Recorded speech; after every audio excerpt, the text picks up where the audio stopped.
Oi pessoal, bem-vindos a mais um Se Liga Nessa História. E para quem tem dúvidas sobre Marcha para o Oeste, esse é o vídeo certo para você.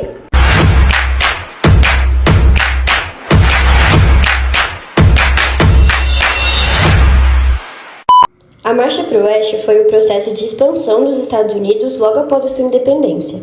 Seu principal incentivador foi o primeiro presidente estadunidense, George Washington, que estimulou a conquista dos territórios do Oeste. Essa expansão foi feita por meio da compra, da conquista e anexação de terras, que era uma coisa feita de maneira muito violenta, também por meio de guerras e leis de imigração. Porém, eles tiveram alguns empecilhos, como a intervenção de potências europeias, como a Espanha, a França e a Inglaterra.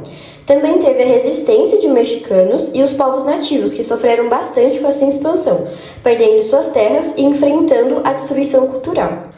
A ideia de fronteira sempre aberta deu força ao sentimento de nacionalismo nos Estados Unidos, que eles cresciam cada vez mais com a expansão desses novos territórios, e eles começaram nos Montes Apalaches e foram avançando até o rio Mississippi.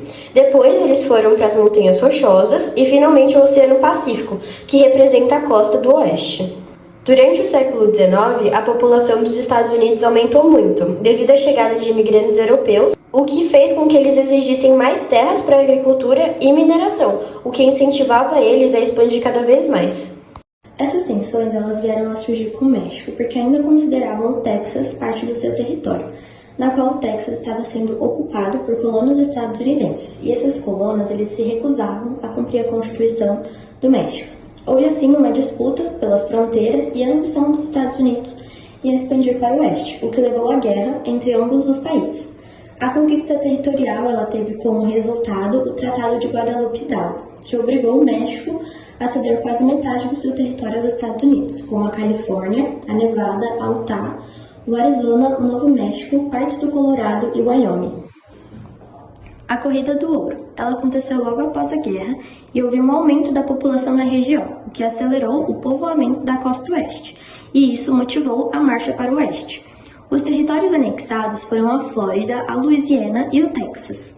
Essa expansão ela foi apoiada por um programa oficial de construção de ferrovias transcontinental que atravessavam os Estados Unidos do Atlântico e Pacífico.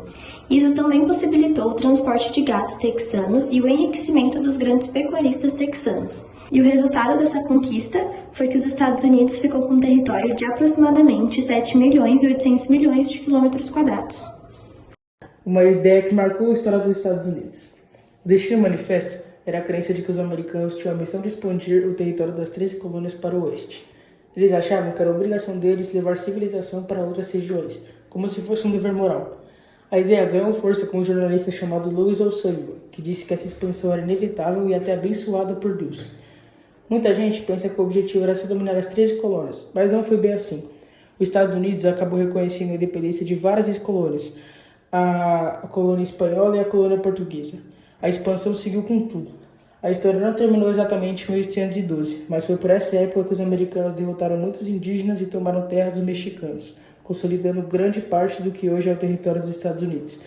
Então o Destino Manifesto foi mais do que só crescer em tamanho. Ele justificou conflitos e deixou uma marca pesada na história dos Estados Unidos. No século XVII, após a independência, os colonizadores começaram a ocupar as terras indígenas de uma forma mais violenta, empurrando os povos nativos para o interior. Em 1787, a Lei do Noroeste estabeleceu que os territórios com mais de 60 mil habitantes livres poderiam se tornar parte da União, com os mesmos direitos que os estados originais. Isso resultou a uma expulsão mais violenta dos indígenas dessas áreas para dar um lugar aos colonos da fronteira. Esses colonos se dividiam em 3 grupos: os caçadores, que perseguiam violentamente os indígenas, os caçadores e fazendeiros, que queriam terras para construir casas, plantar, caçar, pescar e comprar áreas baratas para vender mais caro depois. Profissionais como os médicos, advogados, pregadores e os políticos. Os indígenas, que eram seminômades e viviam de caça e de pesca, ocupavam essas terras de forma mais dispersa. Os pioneiros, por sua vez, desmatavam, plantavam e cultivavam, afetando as áreas de caça dos indígenas. Isso levou a diversos conflitos, nos quais as tribos indígenas às vezes atacavam os colonos e reagiam com ainda mais violência. Apesar de resistirem, os indígenas não conseguiram impedir os pioneiros, que tinham o apoio das autoridades locais e federais. Em 1862, o Ato de Herdade foi aprovado, dando 160 acres de terra a qualquer cidadão que ocupasse a área por 5 anos. Essas terras, antes ocupadas por indígenas, foram tomadas à força e vendidas a preços mais baixos. Os indígenas resistiram aos pioneiros atacando os povoados, fugindo de cativeiros e defendendo suas aldeias, e alguns até se suicidavam quando eram presos. Outros também tentaram se adaptar, integrando-se à sociedade colonial, conforme eram tratados. Porém, com o aumento da demanda por mão de obra, essa relação piorou. Cada estado tinha autonomia sobre suas políticas para os indígenas, que geralmente favoreciam a retirada das suas terras. Conflitos entre brancos e indígenas foram comuns.